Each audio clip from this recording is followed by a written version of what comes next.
What that means it's time to kick off another season of Friday Night Live. Eric, we're doing things a little bit differently this year, shining the spotlight on all levels of football. Because, I mean, it's just too good. We can't stick to one level. We got to spread the love a little bit. Yeah, we got to spread it outside of high school to college as well. But we are going to start, of course, with Friday Night Lights, focusing on our top high school games. We start with two undefeated 3A teams. The Cheyenne Mustangs hosting Mandan. Cheyenne coming into the week as the top-ranked team in their class. Mandan is ranked third. Mustangs galloped in front right away. Opening drive, Kai Schlichting gets through the line and breaks free. 51 yards later, he's in the end zone. Cheyenne has the early lead, leaving Mandan in the dust, and the Mustangs wanted to make it count. Look at this two-point try. It's a blockade on the left side. Tate Herman is in. 8-0 Cheyenne, Devin. You rarely see that actually executed, but I love to see it, though. Yeah. Mandan responding well in the ensuing kickoff, though. KVLY returns it 40-plus yards.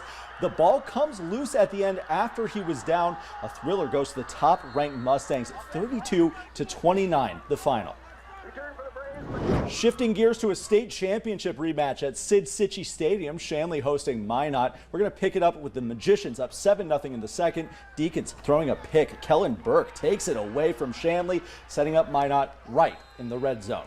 But, Devin, the Deacons say anything you can do, I can do better. Burke at QB for the Magicians on this play. Watch this pick. It's a toe tap and a beauty from Carson Busick. How about that? Grabbing it right back from Minot. You might see that play later in the show. The Magicians, though, got to stop and cooked up some magic on its next drive. Like the heave to the end zone, caught by Caden Kraft. Not magic, but it's crafty, if you will. And Minot runs away with the rematch, taking it 41-7.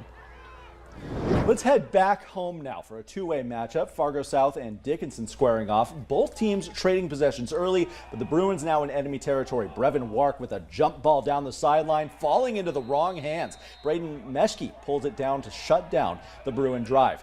Dickinson facing third down now on that possession. Met in the backfield, slammed to the turf that's by a wrestling Henry move. Gray. The visitors forcing a punt. That was a textbook takedown. I don't want to get in his way, but that's just going to delay the inevitable into the second quarter. Quick pass to the corner of the end zone finds the hands of Dylan Glasser. Not breaking any glass, but it takes care of business. Dickinson opening up the scoring. They would pull away from there, winning this one 28-7. All right, let's head to the single A level now. The Central Cass Squirrels with a dominant start to their season so far, coming into the weekend, the second-ranked team in Class A. Good high rankings for Central Cass. Their next test, though, a rivalry matchup against the also 2-0 Northern Cass Jaguars. It's always fun when the rivals are also. Yeah, very fun out in Castleton. All Cass showdown out there. Central Cass getting the scoring going quickly with their hurry-up offense. Colton Cruchet getting in with the wheels from a yard out. Squirrels kicks the extra point for a 7-0 lead. Northern Cass answering right back, though. Second quarter on 4th and 5. Hudson Reichel pump fakes to the left, goes back to the right, finds Keelan Munson running through some tacklers, takes it all the way to the end zone. That was a man move right there. A missed two-point conversion makes it 7-6. Squirrels getting the last laugh, though, on first down. Talk about putting where only your guy can get it. Brody Kegley finds one of the Squirrels' senior leaders, Jacob Thompson, for 6. What an angle on that touchdown pass. Good work, Bobby. 14-6 lead for Central Cass. Squirrels remaining undefeated on the year. 42-20, the final.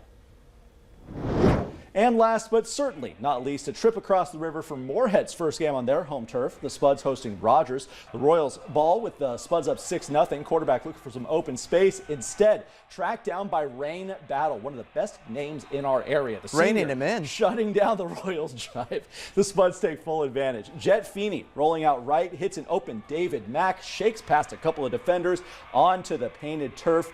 Two-point conversion makes this a 14-0 game. That's how you take flight right there, Jet. But they aren't done yet. Tay Rich breaks through 1, 2, 3, 4 tackles. He's in for 6 more points. Moorhead running away with this one, quite literally. That's going to set the tone the rest of the way. 41-7 is your final.